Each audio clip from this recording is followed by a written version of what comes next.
some scholars argue he has a grand strategy. He's going to have spheres of influence. Russia can have Europe. Xi can have Asia. And he wants the U.S., North America, South America, and Greenland. But that's ridiculous. You're listening to the USSC Briefing Room, a podcast from the United States Study Center at the University of Sydney, where we give you a seat at the table for a USSC briefing on the latest developments in U.S. news and foreign policy. We'll cover what you need to know and what's beneath the surface of the news. Hello, I'm Jared Monshine. I'm Director of Research at the US Study Center, and thanks for joining us on another episode of the USSC Briefing Room. Before we begin, I want to acknowledge the traditional owners of the land we're recording on today. The University of Sydney is located on the land of the Gadigal people of the Eora Nation, and I pay my respects to their elders past, present, and emerging.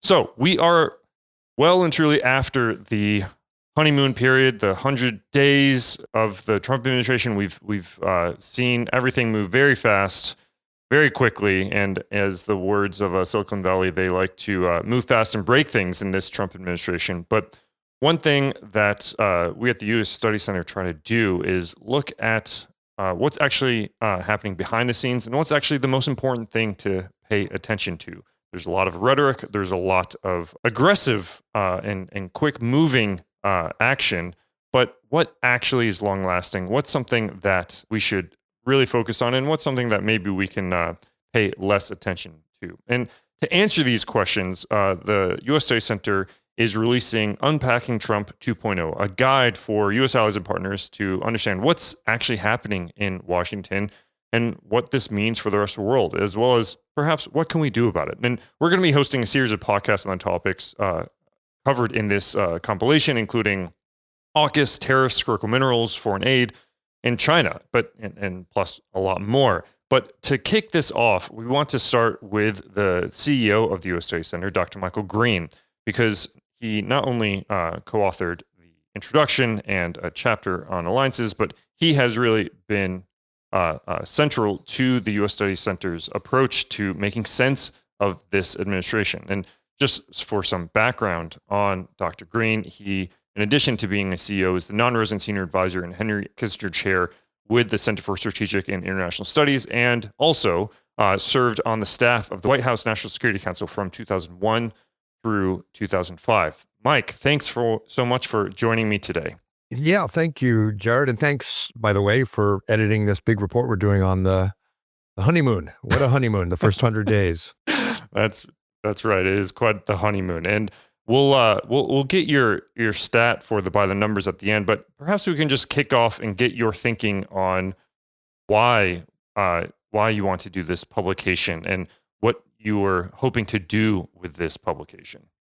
Well, you and I both worked at the Council on Foreign Relations in the U.S. I've held positions at the Center for Strategic and International Studies and other think tanks in the U.S. And this publication is something that U.S. think tanks really can't do, which is an objective look at how U.S. strategy and policy are being made and what the forces are and what the debates are and the controversies. It's not really something you see as a written product from U.S. think tanks. You'll have panels, podcasts, but a written analysis is pretty unusual from the U.S. for a lot of reasons. In part because they're in the middle of the storm in Washington, in part because think tanks strive to be nonpartisan in the U.S., and we do too, but it's a little harder when you're right in the middle of the action. For whatever reason, Brookings, CSIS, CFR will unpack in exquisite detail the politics of Japan or China or Russia or the EU, but don't really do that on the U.S. So that's what this is, and it's pretty unique globally, really, for a think tank to be doing such a deep dive, trying to make sense of this honeymoon period. And what a honeymoon. Broken windows, beer bottles in the trees, staff running, crying from the hotel. It's been quite a honeymoon. And just the whole dizzying and exhausting nature of it makes an analysis all the more important because, as we argue in the report, of course, allies like Australia are not just bystanders in this. There is agency. There are opportunities to shape the American foreign policy agenda. There are equities. And we try to lay out dispassionately as we can what that landscape is and how to prepare for a more effective relationship with the U.S. and getting stuff done and avoiding problems. Perfect. Now, before we go to what can or should be done, could you maybe just step back and give us your basic analysis of the issues that we should understand to make sense of this administration? What are the sort of broad brushstrokes of this administration? Well, President Trump and his inner circle and many Republicans in the House and some in the Senate believe he's won a landslide and a mandate. And they say that because against expectations, Donald Trump won the popular vote in 2024. He won the Electoral College. Republicans won the House and the Senate. That's a pretty convincing sweep. And so they think, and he thinks, he has a mandate for really revolutionary change. And that includes things like Elon Musk's Doge, Department of Government Efficiency, slashing's the wrong word, hitting buttons and stopping funding for major parts of the U.S. government, an assault on universities like Harvard, on law firms, a pretty radical reinterpretation of the constitutional limits on the president's power, particularly with respect to immigration. And the president and his circle think they've got a mandate for that.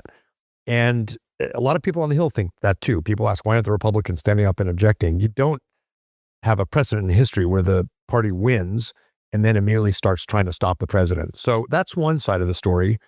And then to try to maximize their impact, the Trump administration is doing shock and awe. More executive orders from the president than the previous 4 presidents put together. Intimidation, and eliminating parts of the government to try to maximize and centralize power in the White House, all that stuff. Pretty dizzying. Of course, tariffs. It's a long list. That's one side of the picture. The other side of the picture is maybe it wasn't such a mandate.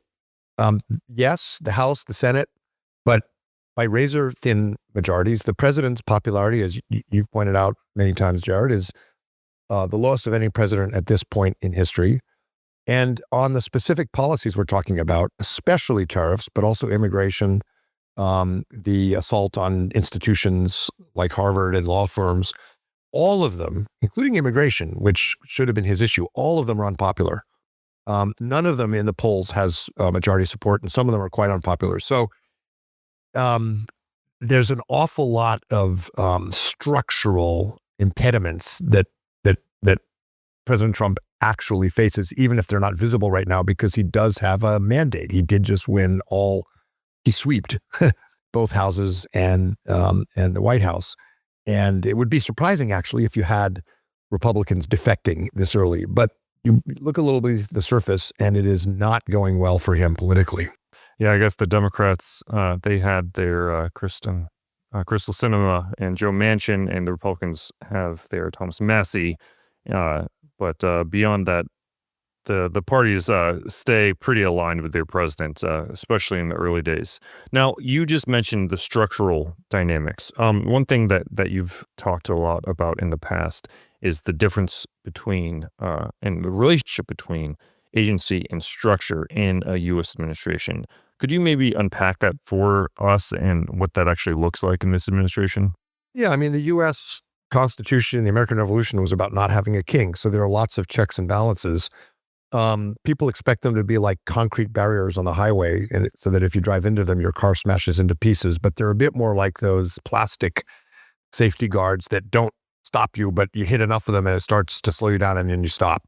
And so the courts, Congress, civil society, all of them are bending as Trump asserts his prerogatives and asserts his will. None of them are breaking. And I think the metaphor of the traffic, I don't know what you call them, not the safety cones, but the ones that are fixed that bend when you hit them, eventually those things do stop your car. And that's sort of what I think we're looking at. He's not winning cases in court generally. The Supreme Court, people worry because the majority are conservatives will give him unrestricted authority, but they're not. It's very clear that there are 2 justices on the right, Alito and Thomas, who are going to give Trump a lot of room, but only 2. The ones in the center right, or even some would say far right, like Amy Coney Barrett, are constitutionalists. They're not going to just write a blank check for the president. Law firms, which initially folded, are now fighting in court. Harvard is getting beaten up, but unlike Columbia, it didn't fold. And I think all indications are we'll win in court. So again, the Trump pickup truck is not smashing into pieces when it hits these concrete barriers, but it's running into more and more of the safety obstacles. And that's structure. It's the way the Constitution was written. It's the role of institutions. And of course, alliances are part of that structure. There's a very, very broad consensus in the Congress and with the American public that we need to not necessarily lead the world, but prevent China from taking over the Indo-Pacific. You can't do that without allies. Allies are popular. So there is also a role for allies in this structure of American decision-making, even if it's a bit confusing right now. Agency really is about leadership, and Donald Trump has a pretty unique form of leadership. He is very effective at dazzling the opposition. 4,000 lawsuits in his career. He's lost most of them, settled most of the rest. He charges into things like with the tariffs, like with Harvard, not even caring if he has a chance of winning. It's pretty well understood now that some scholars argue he has a grand strategy. He's going to have spheres of influence. Russia can have Europe, Xi can have Asia, and he wants the US, North America, South America, and Greenland. But that's ridiculous. Strategy is about ends, ways, and means. That's an end state. It's pretty clear to me that's not how President Trump has ever thought. It's a strategy for leverage, and not having a clear objective is part of the leverage. And that's why in trade negotiations, Australia, Japan, Europe are confused. And eventually he'll get something and he'll claim it's what he always wanted and say it's a victory. And so it's a form of leverage. It's not an end. It's not a strategy. And that's his style. And it's bruising, and it's meant to be bruising, and it's confusing, and it's meant to be confusing. It's overwhelming. It's meant to be overwhelming. The metaphor you and I sometimes use is flood the zone, a play in American football where you just send everybody on your team charging downfield to overwhelm the other side. And then quarterback passes and somebody down there will catch it and you can get a touchdown. It works once or twice. You can't play 4 quarters of football that way. So this shock and awe, it has a shelf life, to mix metaphors. I think the Trump White House knows that. They're going for maximal at the beginning. And it is pretty overwhelming, but it's not permanent. Now, one thing that I've heard you talk about is it not being permanent, and how we can look at maybe some historical precedents for a White House exercising pretty considerable agency as something that is maybe not ephemeral, but not long-lasting. Is there sort of any historical precedents for this that you think we should look at to sort of understand where how this may play out in the long run? I don't think the current trade policy, immigration policy, or even foreign policy is the default setting for the American people or the Congress. It is very peculiar or unique to Trump. And so when I see commentary, which we see a lot, describing the Trump administration as a permanent change in the United States, I think that's wrong, or at least premature. It's not climate change. It's not like a permanent and lasting default setting for the U.S. It's more like a tornado. And then the question becomes how much damage, what gets rebuilt, what doesn't survive. And to be fair to the supporters of President Trump, what needed to be broken? Because U.S. burden sharing in the world was, I say this as an American who loves allies and thinks our Asian allies pull their weight, but U.S. burden sharing in the world was not sustainable. You can't have Canada spending 1.3% of GDP on defense, or Europe not picking up more defense, not when you've got systemic tectonic challenges like China. And it is logical the U.S. would expect allies in Europe to do more. That's a theme going back to the Bush administration, but especially, Obama. I mean, Bob Gates, the Secretary of Defense, was apoplectic that he couldn't get the Europeans to go to 2% of defense spending. And then after Ukraine, there were pledges and then they weren't met. So I don't want to suggest that everything that the Trump administration is destroying was fine as it was. And there may be some things that come out of this, in particular European defense, that it will be painful and bruising, and hopefully the NATO will survive. But, some of these things probably didn't need to happen. But it's more like a tornado. It's not climate change. This is not, none of the polls, none of the positions of the majority of members of Congress, the institutional interests of business or labor, or religious organizations or state governments, none of them would choose this tariff policy, this immigration policy. Rebalance trade more? Yes. Get rid of illegal immigration or reduce it? Yes, but not what we're seeing right now. Now, in terms of a specific historical parallel, though, do you think one thing I've heard you mention is Richard Nixon, and that he was uniquely destabilizing in his era, but then in the long run things panned out perhaps more positively in the U.S. Could you maybe unpack what happened there? Yeah, some people argue that Trump is like Nixon because he's resetting the global order. I think that gives President Trump way too much credit for being systematic and strategic and deliberate. It's much more day-to-day and frenetic and about him. Whereas Nixon came to power worried about American standing. When he was vice president under President Eisenhower, the U.S. had half of global economic output. When he became president, the U.S. had a quarter. So in relative terms, half of global economic output, and was bogged down in Vietnam. So Nixon and Kissinger, needed to reset, and they did. And it was pretty jarring. The Guam Doctrine in 1969, he stunned everyone, including Kissinger, by saying we're pulling troops out of Southeast Asia. Allies in Asia have to do more. When he went off the gold standard, it was as probably actually more systemically shocking than the tariffs today. And of course, the opening to China, which, people are debating that to this day, but nevertheless, if you were Japan or Taiwan, pretty shocking. And there was real question about American commitment. Debates about nuclear weapons in Japan and Korea was pretty traumatic. And within a decade, alliances were the strongest they'd been under Reagan. Part of that was Reagan, but a lot of that was just structure, because we need allies and allies need us. So yeah, the U.S. can recover. On the soft power side, I was in the Bush White House. After 9/11, support for the U.S. was very high initially. Then it was very low after Iraq. In Indonesia, it was in low double digits, support for the U.S. And then the big Indian Ocean Boxing Day tsunami happened. The U.S. led with Australia, Japan, and India. The first Quad rescued people, and all of a sudden, support for the U.S. was 60%, the highest it had been in Indonesia. So there's ups and downs to American soft power, and recovery is very, very possible. But some of the trauma, people in Japan still talk about the Nixon shock, so the trauma doesn't go away. But this is not the U.S. Soft power in the world is volatile, put it that way, and it doesn't sort of hit a certain level and stay that way.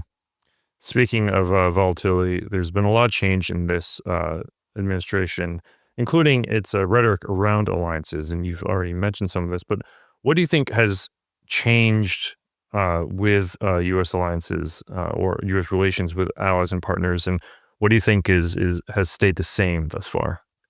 So in 2013 or so, 12, 13, 14, in that time frame, a little over 10 years ago, Xi Jinping came to power. I think, were you at Council on Foreign Relations at the time? I just left. You just left? I mean, most China, I won't put you and Liz Economy on the spot, but most China experts in Washington and New York were saying, in China, we're saying Xi Jinping's going to be a reformer. He's going to bring discipline to this undisciplined military. You would think someone whose father had experienced what his father had, being treated pretty terribly by Mao, that he would have perhaps learned the lessons from his father. Most China hands and most Chinese scholars said, look, the Cultural Revolution was traumatic, so he's definitely going to be orderly and disciplined. And there's a lot of excitement, and it was all wrong.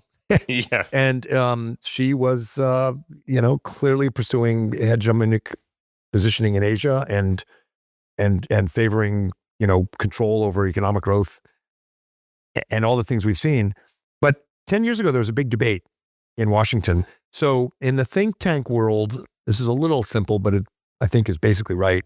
CSIS, Heritage, CNAS, the think tanks that are sort of center right, we're all warning about China. At Brookings, Carnegie, a little more center left, there were a lot more people saying, no, this is Japan's fault, or it's the Philippines' fault, or it's Taiwan's fault.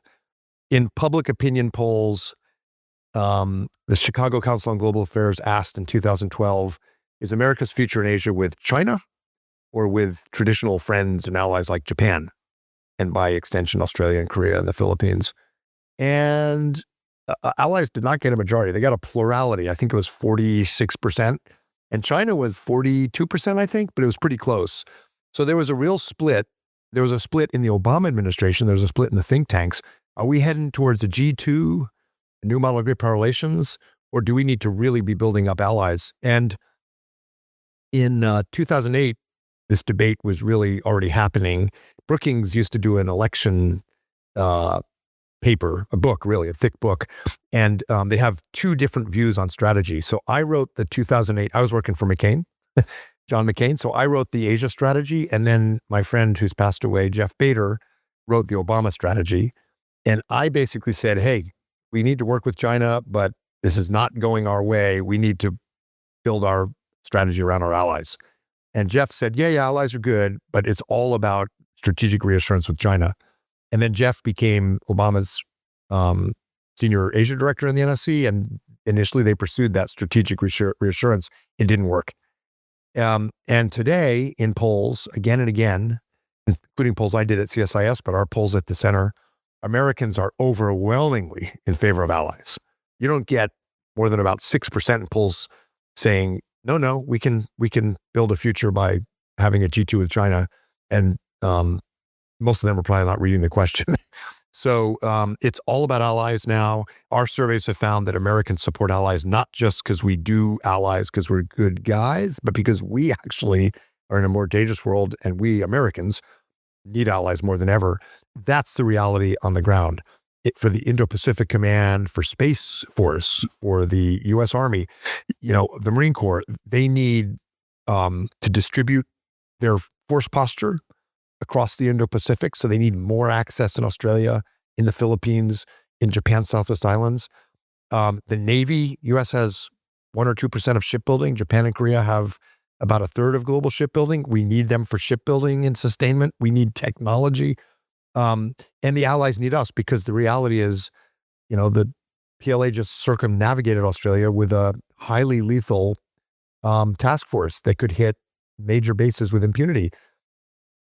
Australia can't handle that alone. It needs the U.S. and it also needs Japan. So allies and partners, it's not just a bilateral game with the U.S., need each other more. That is really well understood.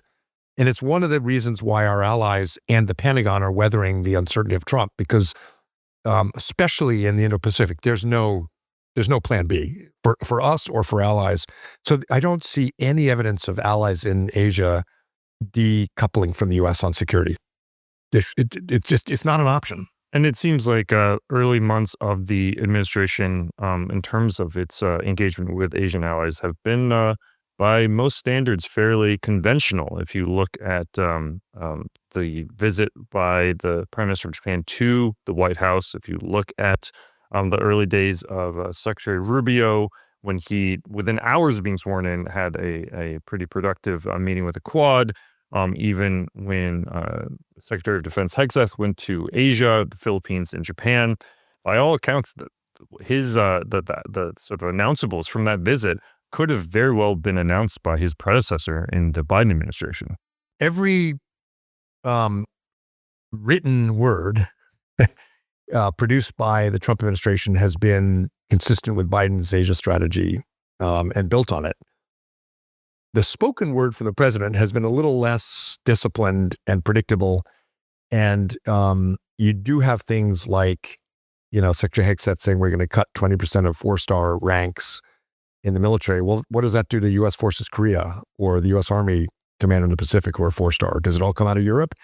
You have big budget fights. As we're speaking, the Big Beautiful Bill Act is being debated in the Senate.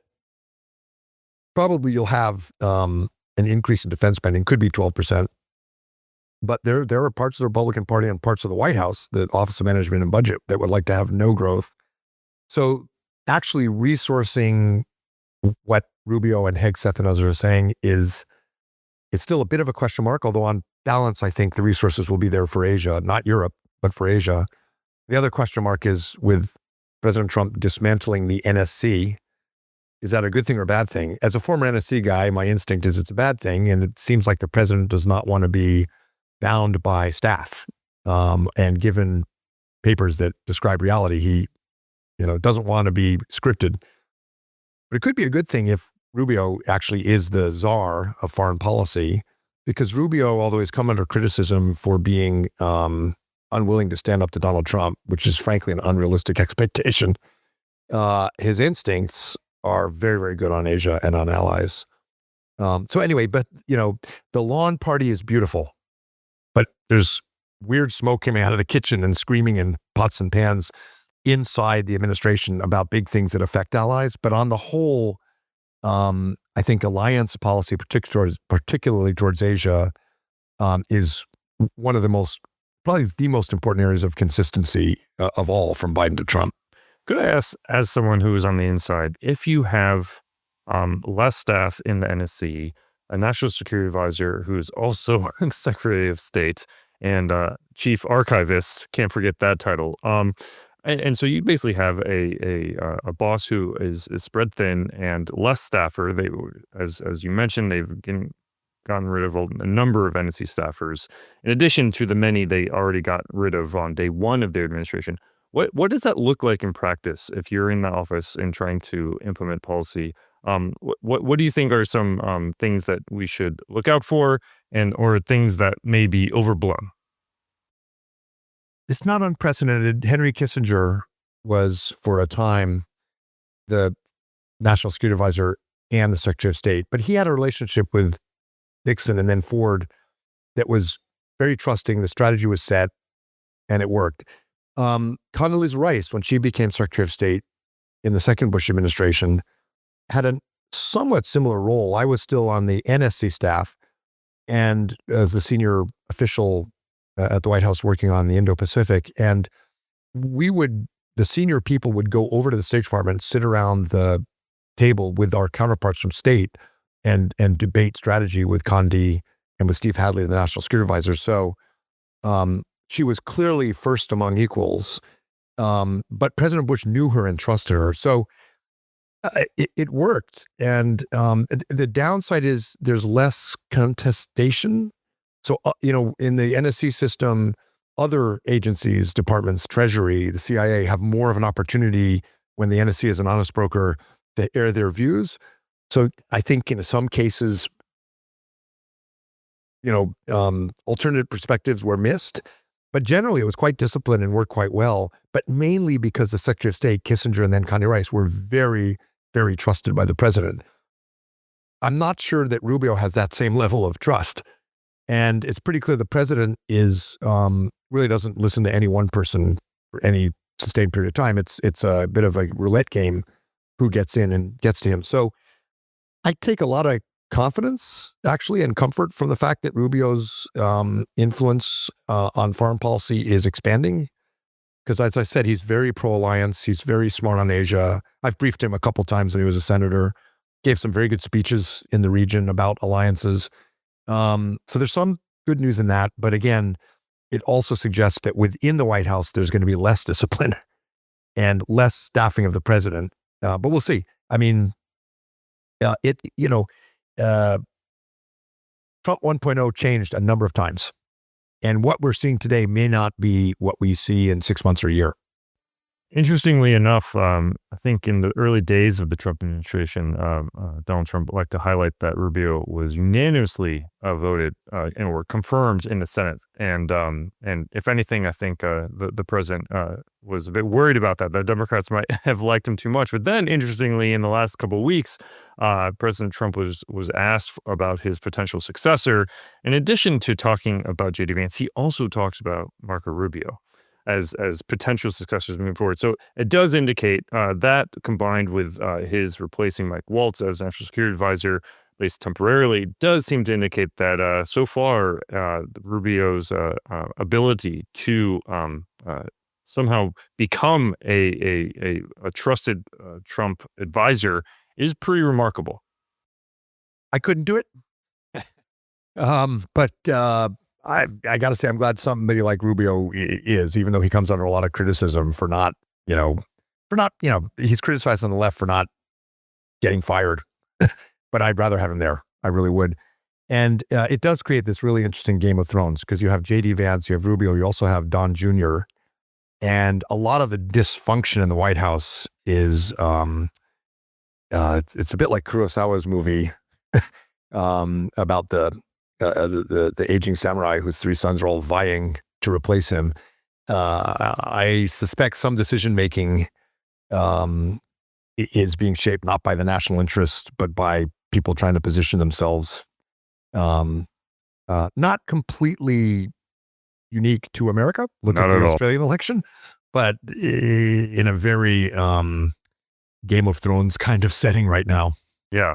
So yes, now we've gotten to the analysis. I think we've covered that well, but I'd love to hear now what you think allies and partners like Australia and others can do about this, and how should they respond to this? We've now seen all sorts of movement on tariffs. We've seen at the same time as the tariffs dominate the headlines, as you mentioned, sort of behind the scenes, there's a lot of progress being made, especially from a security standpoint with allies and partners in Asia.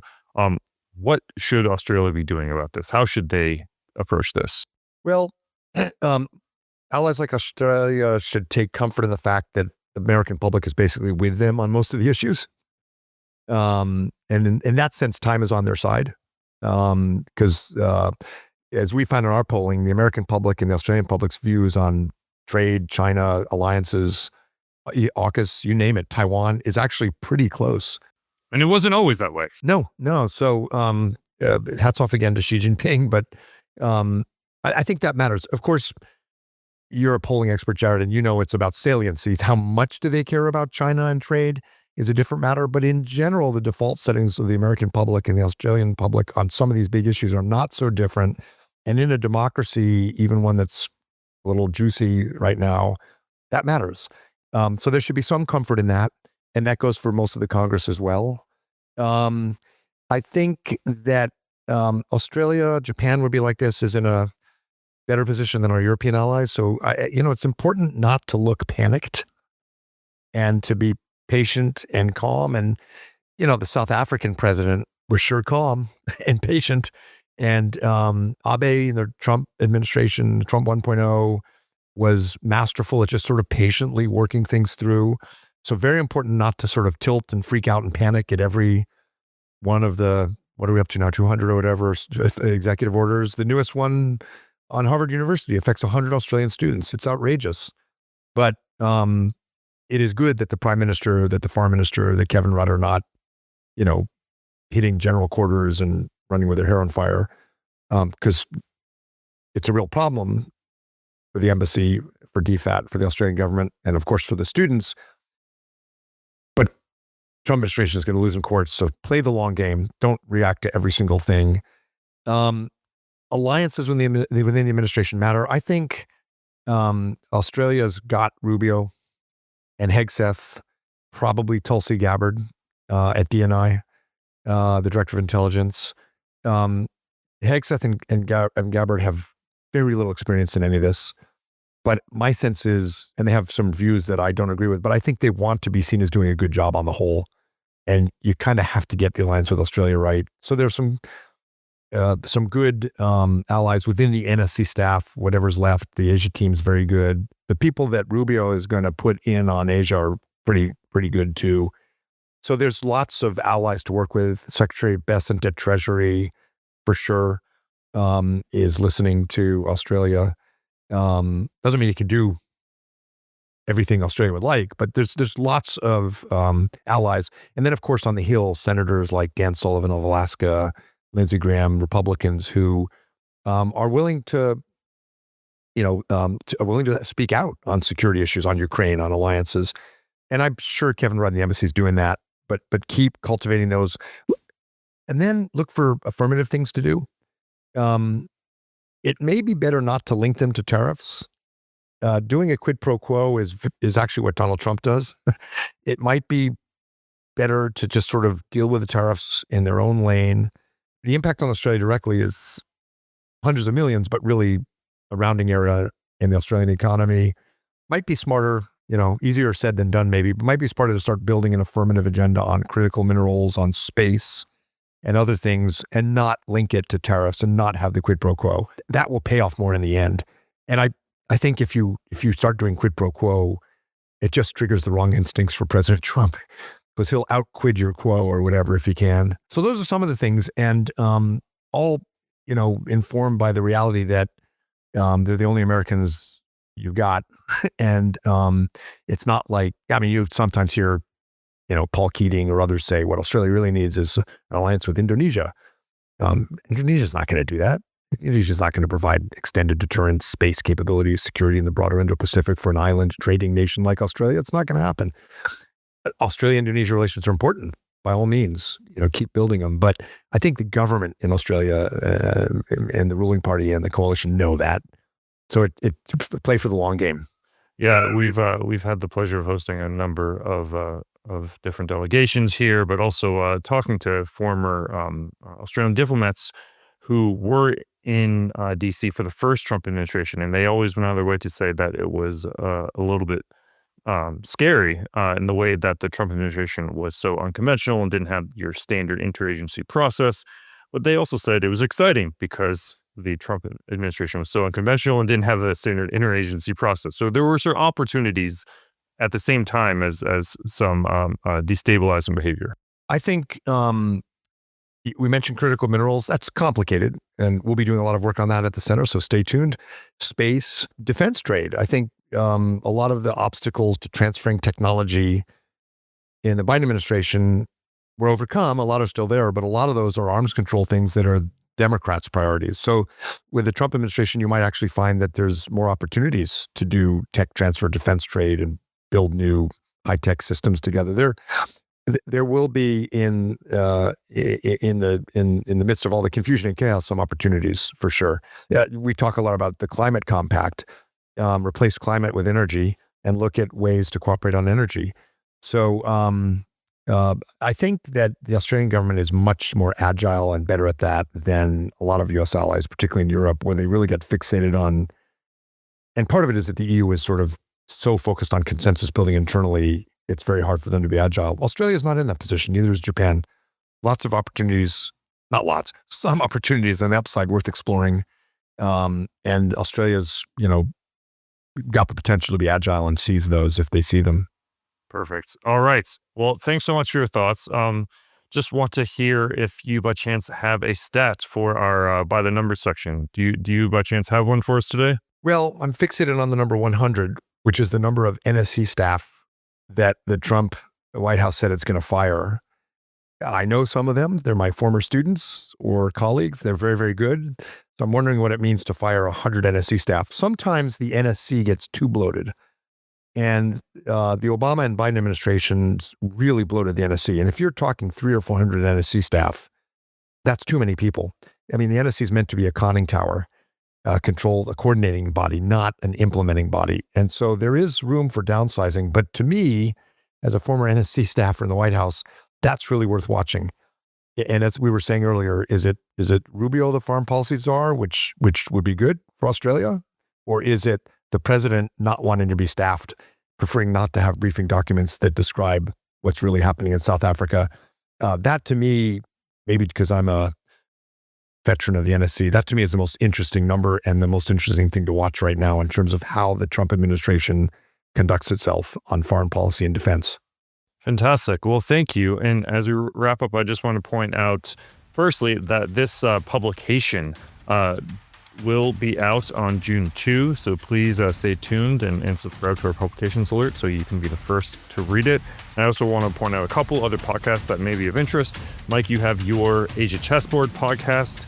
I'd also recommend checking out the USSC live podcast series that runs recordings from our major live events, including a recent event with the Sydney Morning Herald on the first 100 days of the Trump administration, as well as our recordings from our Sydney International Strategy Forum. And you can find all of these on our website, ussc.edu.